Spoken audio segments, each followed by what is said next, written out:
안녕하세요.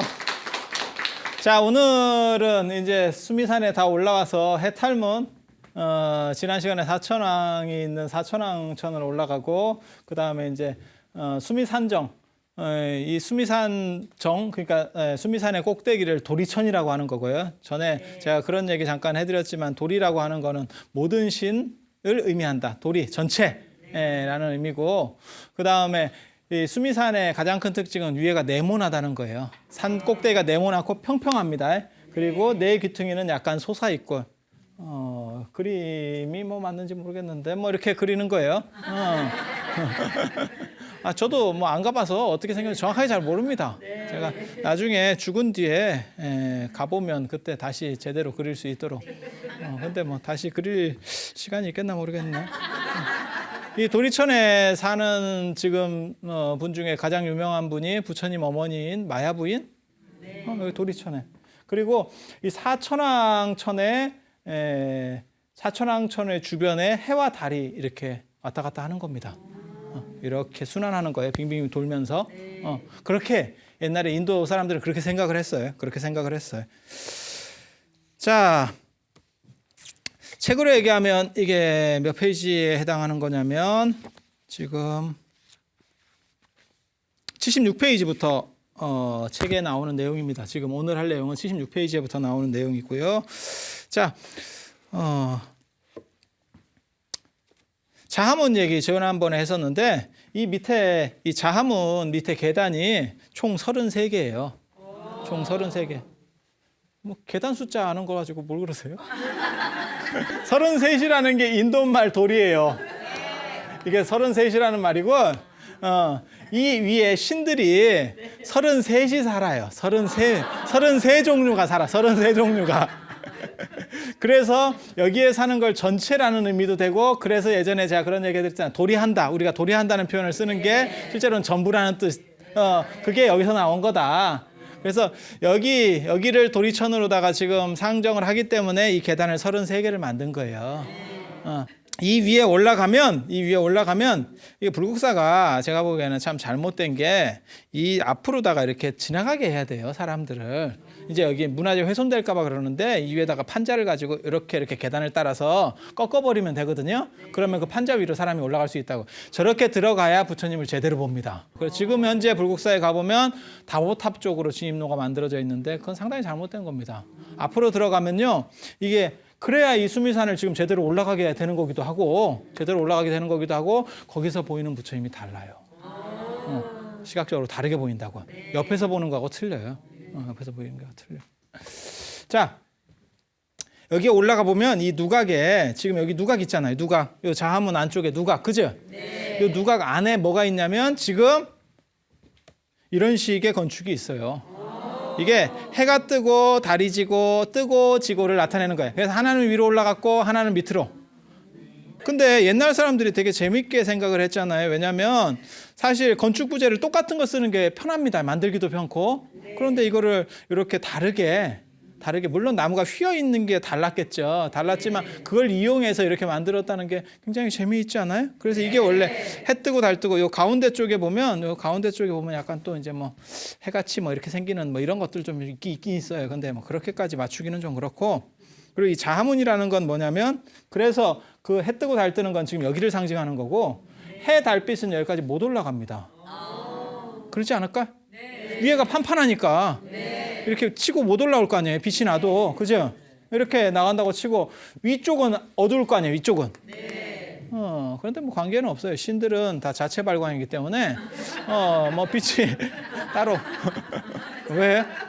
여러분들은 자체 발광을 안 해봐서 그래. 자체 발광이 되는 사람들이 있지. 사람들도 있잖아요. 이렇게 보면.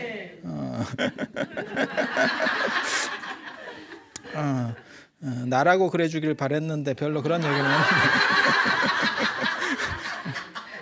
그리고 이 자하문이 뭐냐면 자줏빛 안개인데, 이 자색이 지존을 상징하는 색이 둘이 있습니다. 최고급을. 그건 황색하고 자색이에요. 황색하고 자색.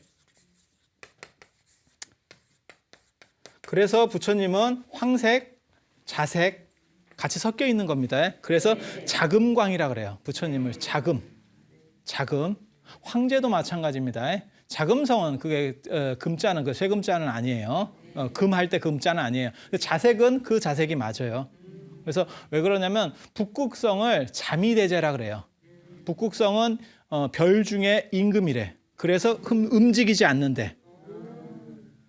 맞아요?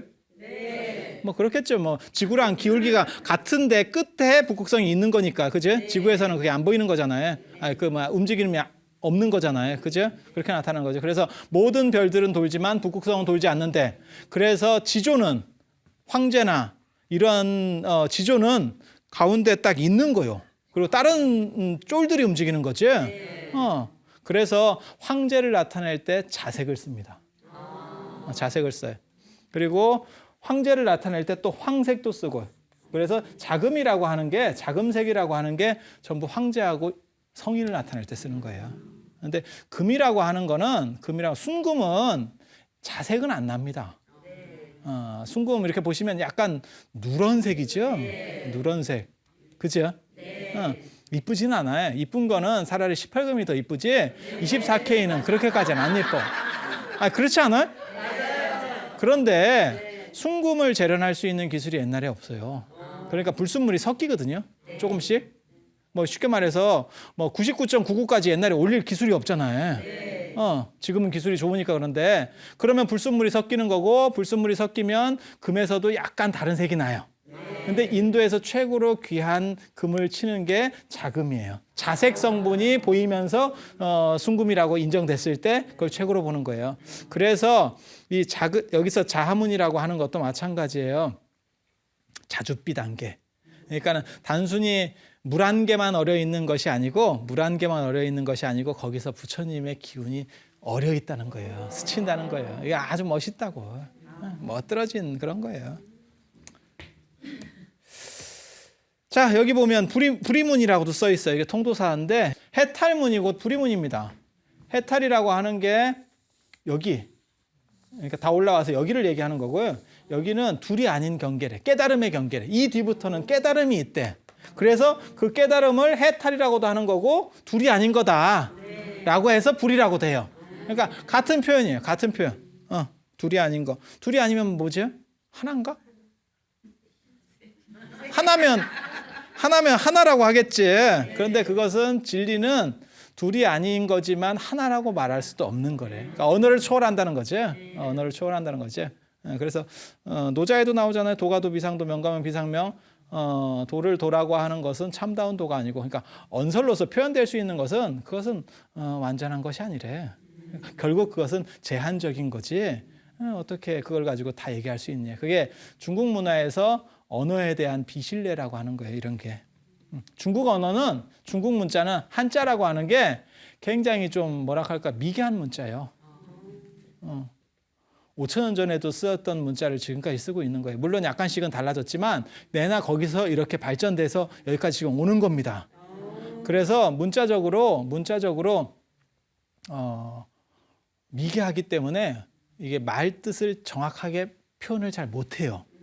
그래서 한문 문화권의 특징이 뭐냐면 뜻을 알아야지 말만 잘하는 건 별 좋은 게 아니야 라고 얘기를 하는 거예요. 그래서 남자들 같은 경우도 약간 과묵한 거 좋아하고 그런 사람들을 선호하게 되는 겁니다. 그 다음에 이 동네는 논리가 발전을 못해요. 덕분에 언어를 가지고 치열하게 논리 구조를 만들 수 있는 정도의 언어 체계가 안 됩니다. 그래서 논리적이지 않고 그 다음에 사람이 행동주의적이고, 그러니까 아는 것이 중요한 것이 아니고 행동하는 게 중요하다. 논어에는 뭐라고 나오냐면 교원영색 선인이라, 그러니까 낯빛을 좋게 하고, 쉽게 말해서 잘 웃고 립 서비스 잘하는 사람, 그런 놈 치고 어진 놈 없다, 이렇게 얘기하거든. 그런데 요즘 사람들의 덕목으로서는 그게 굉장히 중요한 겁니다. 그러니까 가치관이 바뀌었다는 걸 알 수 있죠, 지금. 그래서 예전에 여러분들 결혼하실 때만 하더라도 약간 남자는 과묵해야 되고, 그다음에 잔소리 안 해야 되고, 이게 필수 덕목이고, 요즘 같으면 다정다감하고 그다음에 재밌어야 돼. 요즘 젊은 애들한테 얘기해 보면 재밌는 게 판단 기준에서 굉장히 큰 걸 차지합니다. 실제로. 그러다 보니까 어떻게 되냐면 제가 그런 얘기합니다. 요즘 남자들은 두 가지를 해야 된다. 여자친구를 만날 때는 재밌게 나불나불 해야 되고, 그 다음에 뭐 인사라도, 어른한테 인사라도 갈 때는 과묵한 척을 해야 되고, 그걸 냉탕 온탕을 왔다 갔다 바꿔야 돼요. 그걸 잘 못하면 판단 기준이 다르니까, 두 집단이 지금 판단 기준이 다르니까 그게 문화권이 충돌하고 있는 거예요. 그래서 불이라고 하는 것도 어떠한 진리를 직접적으로 가리키지 않고 우회적으로 그것은 아니야 라고 얘기하는 뭐 그런 거라고 보시면 돼요. 보통 이제 이 불이문이, 이 해탈문이 가장 어려운 이유 중에 하나가 문이 어디 있는지를 사람들이 못 찾아요. 그러니까 저 아까 자하문이라든가 통도사 불이문 같은 경우는 딱 간판이 걸려 있으니까 여긴갑다 이렇게 생각하는데, 보통은 간판이 안 걸려 있고 누각 형식으로 돼 있어요. 그래서 누각 형식으로 돼서 가운데로, 지금 여기 같은 경우는 가운데로 지나갈 수 있도록 이렇게. 그래서 절에 가다 보면 이렇게 위에 누각 형식으로 돼 있어가지고 거기를 지나가는 그런 부분들이 나옵니다. 그게 해탈문이에요. 그래서 사람들이 문을 못 찾아요. 문인지도 모르고 이게 그거야? 이렇게. 그렇게 돼요. 여기 이제 계속 봐보세요. 이게 굉장히 재미있습니다.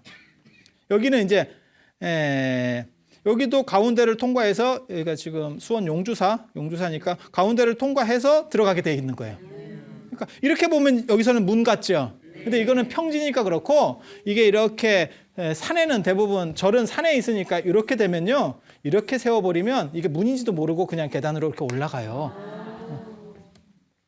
여기도 지금 이렇게 해서 들어가는 구조로 돼 있고, 여기도 이렇게 이렇게 쉽게 말해서 들어가면, 여기가 지금 금산사거든요. 금산사를 지금 제가 들어가면서 이렇게 찍은 거예요. 그죠? 지금 거기를 통과하고 있는 거예요. 해탈문을 지금 통과하고 있는 거예요. 이게 굉장히 재밌다고 이제 얘기를 들어보면 이게 왜 이런 진기한 내용이 나오게 되는지를 알게 돼. 그냥 보면 이게 뭐 하는 거지? 이렇게 되는 거고, 이제 나중에 가보시면, 제 얘기를 듣고 가보시면 달라져요. 이게 이렇게. 이런 식들이거든요. 대부분 이게 뭘 나타내는 거냐면 80년대 이후부터 사찰이 물질적으로 성장을 하고, 산사들이 새로 이제 막 불사를 하고, 그 다음에 이제 90년대 되고 2000년대 되면서 사람들이 산으로 힐링, 그 다음에 뭐 웰빙 이러면서 이제 자동차가 생기면서 도시로부터 탈출을 합니다. 그래서 절에 오는 사람들이 점점 많아지게 되고 이런 문제들이 생기는데, 그러면서 절들이 확장이 되거든요. 확장이 될 때 이런 내용들을 잘 모르면 이 건물을, 앞에 건물이 있으니까 답답하잖아요. 절 마당이 작잖아요. 이렇게 절이 있으면 이 앞에 지금 요 해탈문이 이렇게 있는 거거든요. 이 누각 건물로. 그런데 이게 좁거든요, 마당이. 근데 여기서 무슨 뭐 산사음악회도 해야 되고 뭐 행사도 해야 되고, 그럼 좁으니까 요거를 밖으로 이렇게 빼버립니다. 옮겨버려요. 근데 그렇게 되면 이런 운치가 잘 안 나와요. 이게 뭐냐면, 이게 가면서 얘기를 해주면 기가 막힌데, 그냥 상상을 하면서 들어보세요. 이게 상상을 하면서, 앞에 절에 가다 보면 저런 누각이 나오는 거고, 이게 2층으로 돼서 위에 평면이 이쪽 대웅전하고 맞습니다. 대웅전하고 이렇게 맛보기로 돼요. 딱 맛보기로 되고, 여기 가운데에 탑 같은 게 하나 있고, 그다음 여기로 사람이 이렇게 지나가게 돼요. 이렇게 보통 그렇게 지나가게 되거든요. 구조가 여기 이게 내가 지금 그런 구조를 나타내고 있는 거예요. 그래서 앞으로 가시면 앞에서 보면 이런 거고요. 지금 들어오는 진입로 쪽에서 보면 2층 같이 생긴 거고, 안쪽에서 보면요 이렇게 돼요. 안쪽에서 보면 이게 지금 봉정사 대웅전에서 찍은 거거든요. 대웅전에서 이렇게 맞은편에서 보게 될 수 있다고요. 뭘 얘기하려고 하는 거냐면, 요 보세요. 여기 들어가면 여기서부터는 부처님 영역이에요. 여기가부터 이제 도리천을 상징하는 거고 부처님 영역이거든요. 그런데 사람들이 그냥 이렇게 들어온다고 아무 생각 없이. 그런데 요 천정을, 요 계단을 딱 붙여놓고 요 천장을 약간 낮게 만들어놔요. 그러면 요게 머리에 안 닿습니다. 그냥 우리 같은 사람이 서도 안 닿아요. 우리 같은 사람이 서도 안 닿으면 여러분들은 절대 안 닿습니다. 그런데 제가 보통 안 닿으면 딴 사람은 절대 안 닿습니다. 뭔지인지 알죠? 안 닿는데 내 머리 위에 이러한 누각이 하나가 지나가고 있으면, 그 다음에 앞에 계단이 있고 이러잖아요. 그러면 사람이 위축돼요. 불안해요. 이게 닿는 거 아니야? 이런 생각이 자기도 모르게 들어요. 그래서 어떻게 되냐면 이렇게 굽힙니다. 약간. 그게 부처님한테 들어올 때 굽히고 들어오라는 뜻이에요. 모든 사람한테 야 부처님 앞에 오니까 굽혀! 이렇게 얘기할 수 없잖아. 그러니까 불안을 조성해가지고 사람이 이거 좀 왜 이러지? 이러면서 이렇게 가는 거예요. 종묘에도 그런 시설이 있어요. 종묘가 그게 왕 무덤이잖아요. 네, 왕 임금 무덤이에요. 그래서 임금들은 레벨이 똑같기 때문에 죽었을 경우에 레벨이 똑같기 때문에 그거를 이렇게 같은 레벨이니까 집을 앞뒤로 못 짓고 계속 옆으로 지은 거예요. 그래서 전 세계에서 가장 긴 건물이 만들어지는 거고 세계문화유산으로 들어가는 거예요. 그런데 그 종묘 이 바닥을 보면 돌을 이렇게 민들민들한 돌을 깔아놓은 게 아니고 박석이라 해서 울퉁불퉁한 돌을 깔아놨어요. 막 울퉁불퉁한 돌을. 근데 임금이라도 제사를 지내는 주체가 누구냐면 종묘니까 임금이거든요. 임금이 제사를 지내러 오는데 거기 지금 제사를 받는 사람은 임금 조상이잖아요. 다 임금을 했던 사람이고. 그러니까 원칙대로 하면 이렇게 허리를 굽히고 와야 되는데 임금은 또 허리를 안 굽히는 게 버릇이 돼가지고 임금은 굽힐 수가 없어요. 뭔 뜻인지 알겠죠? 그러면 신하가 옆에서 임금님 여기서는 허리를 굽히셔야 됩니다. 이 말을 못합니다. 감히 임금한테 뭐 어따 잔소리야! 이렇게 하면 뭐 인생이 끝날 수도 있어. 그러니까 말을 못해요. 뭔 뜻인지 알겠죠? 그렇게 하는 게 예는 맞는데 말은 못하겠네? 이렇게 되는 거지? 그래서 아예 돌을 울퉁불퉁한 걸 깔아요. 울퉁불퉁한 걸 깔면 이 임금이 불안한 거예요. 이게 민들민들하면 아무 생각 없이 이렇게 가는데 밑에가 바닥이 울퉁불퉁하니까 자꾸 이렇게 보고 가는 거예요. 그러면 허리를 굽히는 것처럼 돼. 뭔 얘기인지 알아듣겠지? 그런 신기한 것들이 있어. 신기하다고. 그리고 여기서는 이 정도가 아니고요. 불교는 이 정도가 아니고 이 계단이 여기는 지금 이 계단이 누각 밖으로 나간 것처럼 돼 있는데 실제로는 이런 식으로 계단 안쪽으로 통과해서 올라갈 수 있게 돼 있거든요. 그러면 뭐가 되냐면 갑자기 밝은 데 있다가 저 밑에 개구멍 같은 데로 들어가면 어두워요. 그러면 약간 사람이 이렇게 위축되고 허리 굽히는 것도 있지만 또 뭐가 있냐면 저 앞에 밝은 게 더 잘 보입니다. 그 앞에 누가 있냐면 부처님이 계시네요. 그리고 요 박스 안에 이러한 인식으로 보게 되면 액자 같은 게 만들어지고 그 액자 밖으로 또 다른 액자가 나오는 거죠. 훨씬 밝은 액자가. 그러면서 그 부처님이 훨씬 돋보이게 됩니다.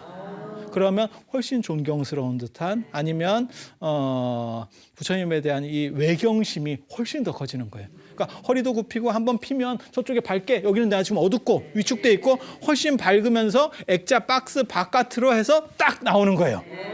그러면 개방감이 생긴다고. 그래서 저기를 딱 통과하면 사람이 이렇게 딱 풀리는 듯한 느낌이 나요. 그게 해탈문이. 그래서 해탈문이기도 해요.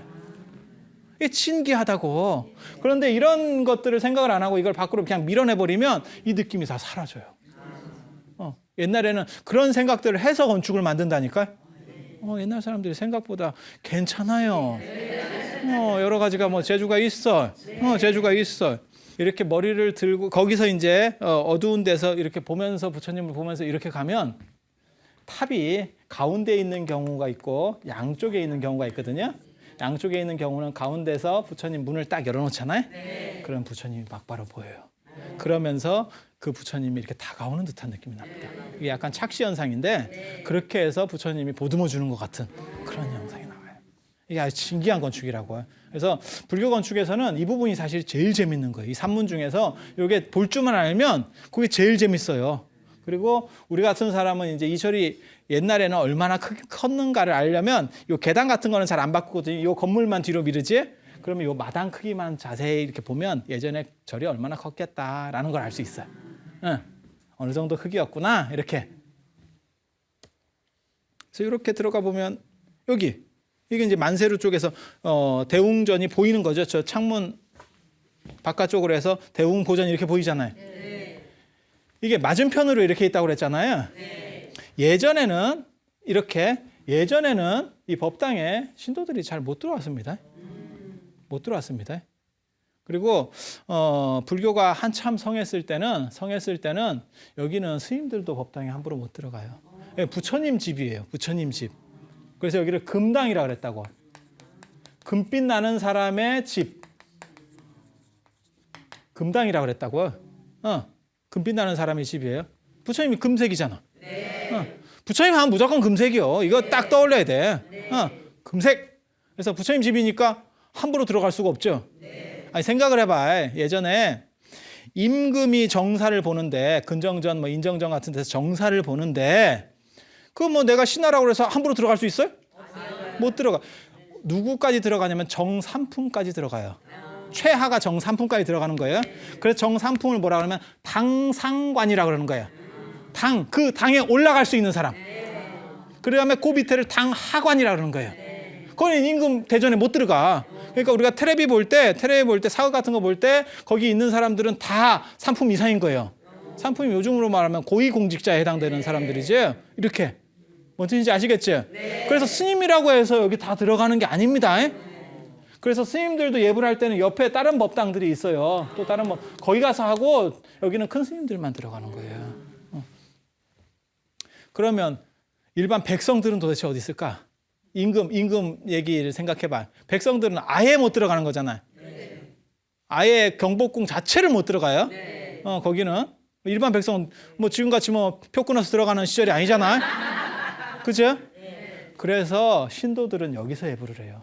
여기서 부처님을 보고 여기서 예불을 하는 거예요. 그래서 이 높낮이가 위를 맞추는 거예요. 그리고 예전에는 이 가운데 법당도 정 가운데 부처님이 계셔가지고 사람이 얼마 못 들어갔어요.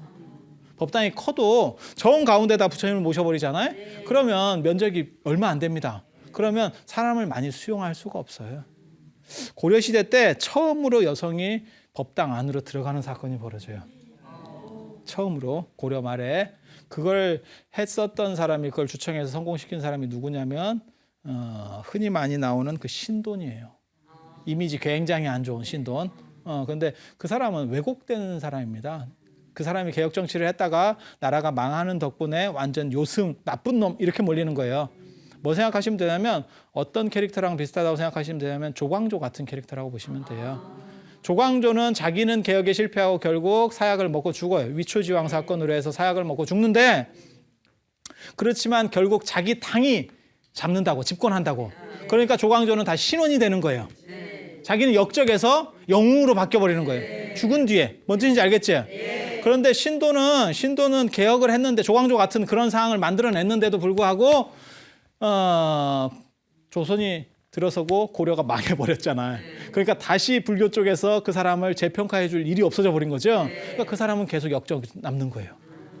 그래서 그 당시 기록에 보면 신돈하고 관계돼서 무슨 얘기가 나오냐면 성인이 났다 라는 얘기가 나오는 거예요. 그래서 좀 역사적으로 약간 왜곡이 가장 심한 인물 중에 하나가, 한국사에서 가장 왜곡이 심한 인물 중에 하나가 그 신돈이라고 하는 사람이에요. 그런데 재밌는 거는 그 신돈이 여자를 안으로 넣어줬다는 거죠. 그건 뭐예요? 남녀평등이라고 하는 그런 개념들이 그 사람에게 벌써 존재하고 있었다는 거예요. 왜냐하면 조선시대까지만 하더라도 여러분들 어때요? 조선 후기에 이르면 지금도 그런 집들이 있을 거예요. 좀 이렇게 뭘 잘 따지는 집 같은 경우는 여자는 제사 지내지 마라. 제사 때 보지 마라. 굉장히 얼마나 부당한 일이에요, 사실. 음식은 다 준비했는데. 남자는 옛날에 밤만 깎았는데 요즘 밤도 안 깎아요. 다 깎은 거 나오니까. 할 일이 한 개도 없어. 그런데 제사 지낼 때는 즐기들만 해. 참, 그거 재밌지. 그런데 예전에는 조선 초기까지만 해도 그런 법식은 아니었었어요. 여자도 제사에 참석하고 여자도 제주가 될 수 있었고 다 그랬어요. 그렇지만 그래도 남녀 차별은 존재했었어요. 그런데 그러다 보니까 이제 이런 중요한 데는 함부로 여자는 못 들어간다라는 게 나오는 거고, 그걸 이제 개혁을 하는 거죠. 조금씩 개혁하는 거죠. 여기가 이제 부석사 안양루. 한국 사람들이 제일 좋아하는 절이 부석사.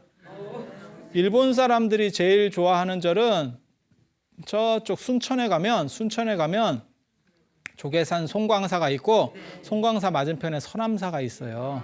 그 서남사를 일본 사람들이 제일 좋아한다 하는 거예요. 이유가 뭐냐면 거기 조경들 보면 옛날 우리나라 조경은 계단식 조경이에요. 그러니까는 꽃을 이렇게 심었다고, 이걸 화계라 그러는 거예요. 계단같이 만들어가지고 꽃을 이렇게 심었어요. 근데 요즘 우리가 이런 고속도로 휴게소 같은 데 보면 돌 이렇게 있고 이 사이에 꽃 심어 놓는 거 있잖아요. 이게 일본식 조경이에요. 근데 서람사에 가보면 이런 일본식 조경으로 다 돼 있어요. 그래서 일본 사람들이 가면 거기를 되게 좋아하는 거고, 그 다음에 외국인들, 백인들 얘기하는 거예요. 백인이나 이런 유럽 쪽에서 온 사람들은 대부분 불국사를 제일 좋아하는 거고, 그렇게. 불국사는 인공과 자연의 조화, 뭐 이런 게 딱 있고, 어떤 규격 속에서의 불균형. 그래서 이렇게, 지금 이쪽에서 보는 거예요. 이쪽에서 보면 이렇게 보여요. 뭔 뜻인지 아시겠죠? 그래서 이쪽 공간이 예전에는 법회 공간이 되는 거예요. 근데 이쪽 공간이 이제 요즘은 법회에 올 정도로 사람이 그렇게 안 많아요. 요즘은 시절이. 그러다 보니까 이쪽 공간을 칸막이를 하고 여기서 이제 뭐 책 같은 거 팔고 차 팔고 뭐 이런 공간으로 바꿔. 이쪽을. 그래서 이쪽 누각을 특별한 일이 아니면 그냥 일반적으로 만세로 이렇게 많이 부릅니다. 만세. 만세! 이렇게. 만세라는 표현이 나온다는 건요, 황제하고 성인에게만 쓸 수 있는 표현이 만세입니다. 제후는 만세라는 표현을 쓸 수가 없습니다. 만세는 만세 살으라는 얘기예요. 그러니까 영원히 살으라는 얘기예요. 만물, 만사 이렇게 하듯이 모든을 나타내는 거고, 그거는 영원히 살으라는 뜻이에요. 그건 황제만이 영원히 살으라는 거예요. 그래서 황제에게는 황제 폐하 만세 이렇게 얘기하는 거고, 황후 같은 경우 있잖아요. 마누라, 황후는 구천세 이렇게 하는 거예요. 왜? 황제랑 같이 가면 안 되지. 구천세 이렇게 되는 거예요. 그리고 원래 제후, 조선 임금 같은 제후는 천세라고 하는 거예요. 원래는 천세 이렇게. 그러니까 우리가 지금 뭐 대한독립 만세 이러니까 만세가 굉장히 흔한 것 같지만 그게 함부로 할 수 있는 게 아니에요. 예전에 신분제 사회에서는. 근데 우리나라는 중국하고 좀 멀리 떨어져 있고 이러니까 그냥 임금한테도 대부분 좀 만세라고 좀 많이 붙여줬어. 근데 원래는 제후는 천세라고 하는 거예요.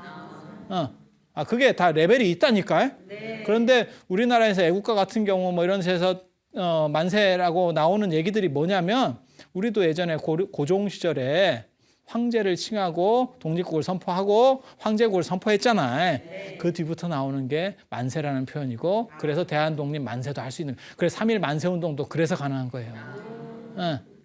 그래서 만세하면 우리나라가 뭐 만 년 동안 가고 나라 문 닫았으면 좋겠다 이런 뜻이 아니고 마르고 닳도록 가자 이런 뜻이고, 그래서 여기 만세루라고 하는 거는 부처님은 아까 얘기했잖아요. 성인은 황제라고 같은 레벨이다. 그래서 금색. 저번에도 그런 얘기 했잖아요. 부처님은 금색. 그 다음에 만세. 이런 표현들이 나오는 거예요. 그래서 만세루라고 하는 것도 그런 의미를 쓸 수 있어요. 그런데 요즘은 이제 많이 여기를 다 막아가지고 물품 판매하는 쪽으로 많이 써요. 여기 같은 경우는 이제 오대산 월정사, 이렇게 월정사 들어가는 진입로입니다.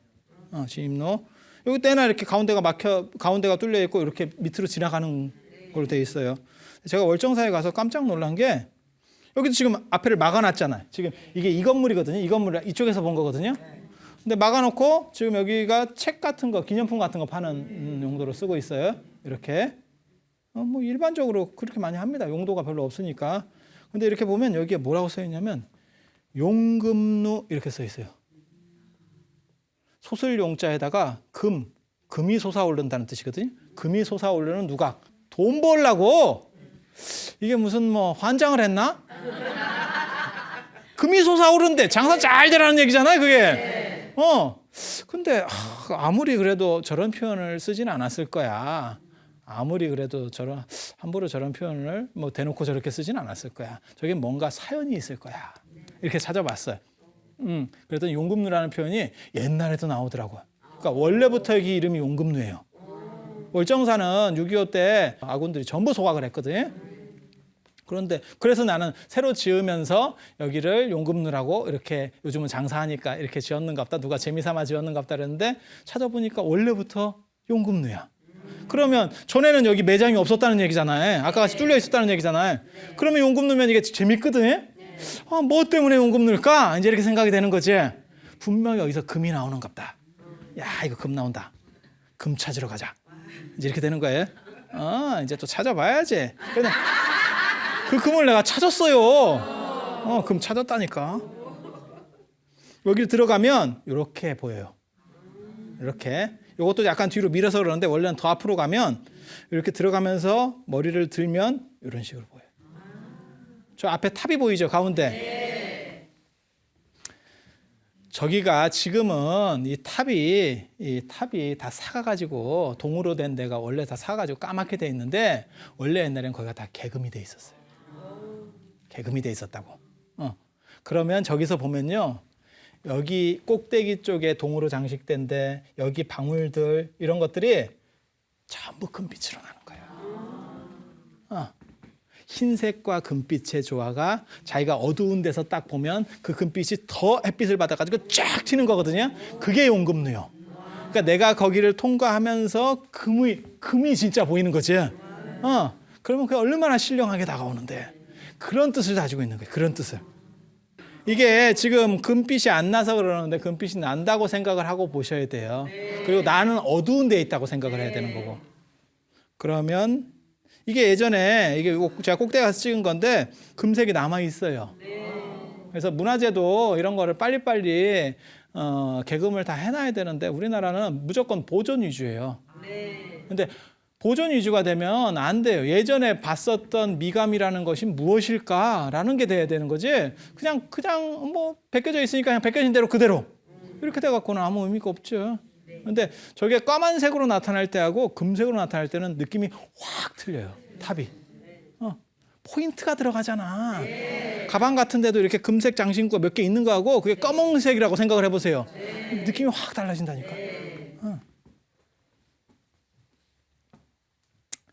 그래서 이제 들어오면 안쪽에 대웅 보전이 있는 거고. 대웅 보전이 있는 거. 대웅전이 있고 대웅 보전이 있어요. 대웅전이 있고 송광사 같으네 보니까. 대웅전 큰 영웅의 전각. 전이라고 하는 거는 이게 황제하고 성인만 쓸 수 있는 겁니다. 뒤에 전이라는 표현을 쓰면 일반 사람들이 사는 집은 당이라 그러는 거고 그래서 매월당, 신사임당 그런 걸 보고 당호라고 하는 거예요. 그 집에서 자기가 살고 그 집 이름을 자기 이름으로 붙인 거예요. 그렇게. 그런데 성인이나 임금이 사는 집은 전이라 그래요. 황제가 사는 집도 전이에요. 그래서 이 전이라는 표현을 쓴다거나 아까 그 금색을 쓴다거나 만세로 할 때 그 만세라는 표현 그 다음에 단청 압니까? 절에 가면 울긋불긋 하잖아요. 그게 한국말로 울긋불긋이에요. 그걸 한문으로 하면 단청이에요. 붉을 단 푸를 청 이렇게 하는 거예요. 빨간색하고 파란색이 제일 많아요. 그래서 그런 것들도 다 황제하고 성인만 할 수 있어요. 그리고 조선 임금보다 부처님이 더 높아요. 부처님은 황제급이에요. 그래서 노란색을 입는 거고 조선 임금은 빨간색. 단청도 왕궁 단청보다 절 단청이 훨씬 더 화려합니다. 그러니까 숭유옥불 상태에서도 조선이라고 하는 숭유옥불 체제에서도 그런 부분은 못 막아요. 그리고 집도 훨씬 크고요. 대웅전 이러면 위대한 영웅의 집 이런 뜻이에요. 원래는 이게 부처님의 이름이냐라는 것 때문에 이제 많이 얘기들이 있는데 석가모니 부처님을 모신 데를 대웅전이라고 그러거든요. 근데 대웅이 인도 말로는 마하비라라. 근데 그거는 부처님에 대해서도 쓰기는 쓰는데 잘 안 썼어요. 인도에서는 부처님은 붓다라고 쓰는 거고 붓다 이렇게 쓰는 거고 저 마하비라한테 대웅이라는 표현을 썼었어요. 니간타 나타푸타 이렇게 해서 그거를 마하비라라는 자체가 대웅이라는 뜻이거든요. 그렇게 해서 둘 다 예전에 좀 잘 나가던 양반들이라 마하비라도 상당히 잘 나가던 양반이에요. 그래서 이 대웅이라는 표현은 마하비라한테 주로 썼는데 법화경에 보면 묘법연화경이라고 그래요. 법화경에 보면 석가모니 부처님을 대웅이라고 표현을 써요. 그래서 그걸 본따 가지고 대웅전이라고 하는 거예요. 그리고 대웅전만 있는 게 아니고 대웅보전이 있어요. 이렇게. 지금 사진에서 보시면 네 글자죠. 대웅보전. 보배 보자가 하나 더 들어가거든요. 그러면 대웅전이라고 쓰면 그 안에 부처님이 한 분이 계시는 거예요. 부처님이 한 분 계시고 양쪽에는 보살님 이렇게 삼전불이라고 하는 거거든요. 그런데 대웅보전 이러면 세 분이 다 부처님이에요. 이해가 돼요? 네. 그러니까 글씨만 딱 써 있는 거 봐도 이게 레벨이 있구나 이런 생각을 할 수 있어요. 근데 요즘은 이제 사람들이 잘 모르니까 그냥 더 있어 보이려고 그냥 원래는 대웅전이라고 해야 되는 것도 대웅보전이라고 하고 막 이래요. 그래서 제가 이건 종단 차원에서라도 뭔가 기본 룰 같은 거를 좀 기본적으로 정할 수 있는 그런 부분들이 있어야 된다고 생각해요. 왜냐하면 종교 미술은 일반 미술하고 달라가지고 어떠한 법칙적인 걸 얘기해 주는 거지 개인적인 걸 얘기하는 게 아니에요. 내가 이렇게 하고 싶다 그래서 이렇게 하는 게 아니에요. 거기 룰이 있는 거라니까. 마치 제사랑 똑같은 거예요. 제사에는 룰이 있는 거고 그것은 어디나 마찬가지인 거지. 아니 나는 우리 아버지를 훨씬 더 내가 존경하니까 나는 제사 룰을 바꿔야겠어. 이렇게 될 수 있는 게 아니에요. 뭔 뜻인지 아시겠어요? 그래서 이런 차이들이 있는데 사람들이 그걸 잘 모르면 더 그냥 올리고 싶은 거예요. 내가 살고 있는 절이니까 더 잘하고 싶고 더 크게 하고 싶고 막 이렇게 하는 거예요. 근데 그건 맞는 게 아닙니다. 그래서 이런 것들을 보고 다 뭐라 그러냐면 과공은 비례라고 그러는 거예요. 공손함이 지나친 것은 예가 아니다.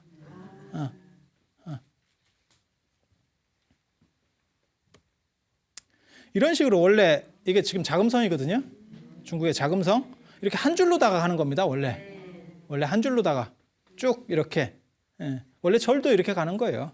한 줄로 가는 건데 우리나라 같은 경우는 산에 있다 보니까 산세를 따라서 이렇게 구불구불하게 움직여요. 그렇지만 법당 주변에 있는 요 박스 부분, 요 네모난 부분은 똑같이 이제 만들어지죠. 그래서 여기에 대웅전이 있고 이쪽에 누각이 있고 그리고 이게 네모난 거는 아까 수미산이 정상이 네모나다 했잖아. 그 수미산 정상에 제석천이 살아요. 신들의 임금이라고 하는 제석천이 살고 그 제석천이 누구라고 생각하면 되냐면 제우스 생각하시면 돼요. 올림푸스 산에 제우스가 있다면 수미산에는 제석천이 있는 거예요. 신들의 리더 이렇게 되는 거죠. 뭐 그렇게 되는 거예요. 그래서 그 마치 임금 중에 제석천이 왕인 것처럼 그걸 천중천이라고 그래요. 신 중에 신. 하늘천자를 신이라는 의미로 쓰거든요. 천중천이라고 그래요. 그렇듯이 부처님은 인간과 신들에서 최고래요. 그래서 부처님을 어디다 모시는 거냐면 그 제석천이 있는 그 도리천의 묘승전 그게 대웅전에 해당하는 부분이에요. 좀 복잡하긴 한데 거의 뭐 다 끝났어요. 복잡한 거 끝났어요. 자, 그 다음에 주변으로 딱 넘어가 보면 주변에 종각 뭐 이런 것들이 있어요. 종각도 있고 그 다음에 사물이라고 들어보셨어요? 종, 북, 그 다음에 뭐 운판 이렇게 구름같이 생긴 거, 운판, 그 다음에 목어 뭐 이런 것들이 있습니다. 그 이제 불전사물이라고 하는 거예요. 예불하기 전에 치는 이런 악기 같은 것들. 그 중에서 이제 제일 중요한 게 종하고 북이고요. 절에 가면 종치고 북치고 이런 거 못 보셨어요? 그래. 왜 칠까요? 응? 깨우려고요? 누구를 그렇게 깨워야 될까? 종하고 북은 그것도 황제를 상징하는 거예요. 군주를 상징하는 거예요. 예전에 중국에서 평야에서 전쟁이 벌어지면 중국은 가보면 산이 별로 없습니다. 중국은 거의 다 사람 사는 데는 이렇게 평야고 주변으로 있긴 있어요. 저쪽 서북 쪽이나 이런 쪽에 거기는 이제 또 산지고 히말라야 쪽 가까이 되고 이러면 다 산지가 있는 거고 근데 보통 사람 사는 데는 이게 다 평지입니다. 우리나라 같이 사람 사는데 산이 막 침투해 들어와 있는 이런 지형은 이 나라가 거의 유일할 겁니다. 나라 전체가 막 이런 식으로 우리는 산이 없으면 뭔가 허전하다니까. 이렇게 되거든요. 그래서 이 개활지에서 전쟁이 붙으면 진군과 퇴각을 알리는 게 제일 중요하거든요. 언제 진군해라, 언제 퇴각해라 라는 걸 신호를 줘야 된다고. 그런데 깃발 신호로 하죠. 그건 높은 데서나 보이는 거지. 뭐 혼란스러워 죽겠는데 뭐 깃발 몇 개 흔든다고 누가 그거 보고 있겠어요? 그렇지 않아요? 그래서 전진이면 북이고 북소리를 치면 북치면 전진이에요. 북치면 전진이고 종치면 퇴각이에요. 그래서 이 군대를 움직일 수 있는 거는 임금밖에 없어요. 황제권이 있어야 된다고. 그래서 이 종과 북은 황제를 상징해요. 황제를 상징해. 그래서 또 황제가 기준으로 정해줘야 되는 게 뭐가 있냐면 달력과 시간이에요. 달력과 시간, 역법이라는 거지. 그래서 예전에는 성을 열고 성을 닫을 때 종북을 칩니다. 종북을 칩니다. 그래서 성문을 열고 성문을 닫고 그 다음에 지금도 하잖아요. 새해가 바뀔 때 보신각에서 33번 뭐 타종하는 거 그런 거 있잖아요. 그지? 그렇게 해요. 그렇게 해서 그 종과 북이라고 하는 게 그러한 신성한 권위가 있어요. 황제를 나타내는 절대권이에요. 황제 입고로 붙다라고 그랬잖아요. 성인이라고 그랬잖아요. 그러다 보니까 부처님에게도 종과 북이 들어오는 거예요. 종과 북이 들어오는 거예요. 그래서 세상 시작할 때, 그러니까는 성문으로 얘기하면 성문 열 때, 성문 닫을 때 그때 종과 북을 치는 거예요. 그게 절에서는 새벽 예불 할 때, 저녁 예불 할 때. 그래서 이 종과 북이라는 게 굉장히 큰 의미를 가지고 있어요. 그래서 같이 친다는 거는 아주 큰 경사스러움 이런 거거든요. 그리고 여기에는 이 관계된 많은 또 얘기들이 있어요. 그 많은 얘기들 제가 이렇게 폼을 잡으면 그게 뭐 하려고 하는 폼이죠? 많은 얘기들이 있다니까. 많은 얘기들. 뭐 하려고 이렇게 하는 거지? 그래. 안타까워요. 그래서 그런 얘기들은 또 다음 시간에 이어서 할 수 있도록 그렇게 하겠습니다. 자, 그러면 감사합니다.